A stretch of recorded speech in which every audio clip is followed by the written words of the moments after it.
whenever a particle moves in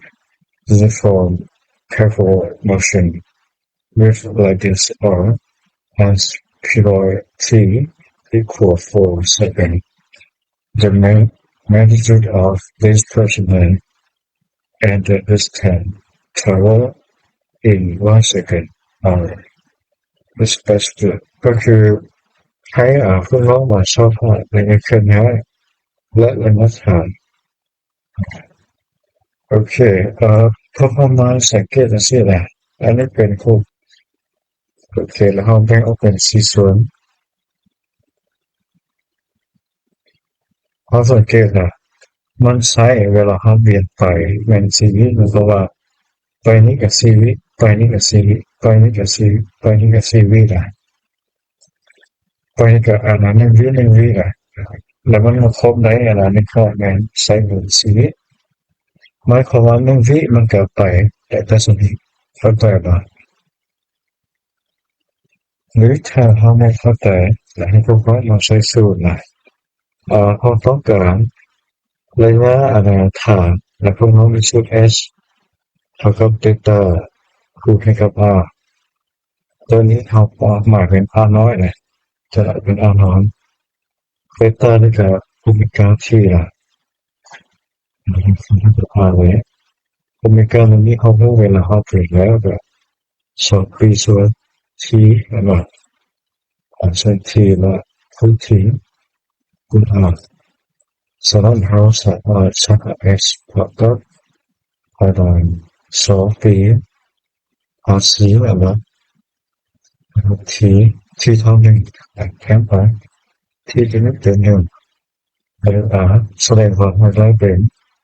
h เท่ากับ p ส่วน2นั่นเองโอเคนี่เป็นระยะทางแล้วส่วนระยะเคลื่อนไหวระยะเคลื่อนย้ายพวกน้องสังเกตแสดงว่ามันจะได้ระยะทางไม่มีโอเคแสดงว่ามันจะเคลื่อนที่จากบนนี้ไปหาบนนี้อาจารย์ใหม่จะได้เป็น A จะได้เป็น B ระยะทางก็คือเขาจะวัดไหนเส้นโค้งที่นี่แหละบริเวณที่โค้งนี้ส่วนระยะทางคุณน้องจะวัดจากบนนี้มาหาบนโดยโค้งระยะเคลื่อนย้ายตัวนี้ส่วนตัวสีเหลืองแมงระยะทางให้เข้าใจว่าระยะเคลื่อนย้ายมันเขาออกจากบนฝั่งไปหาบนเป็นต้นแล้วไปสีเหลืองอันนี้เป็นระยะเคลื่อนย้ายฉะนั้นพวกน้องสังเกตนี่คือ R อันนี้ก็ R สำหรับแต่ใหม่นี่คือ F ระยะเคลื่อนย้ายมันตัว F ตัวนี้แหละพอแต้มก็จะได้เป็นแต้มเป็นรูป3แถว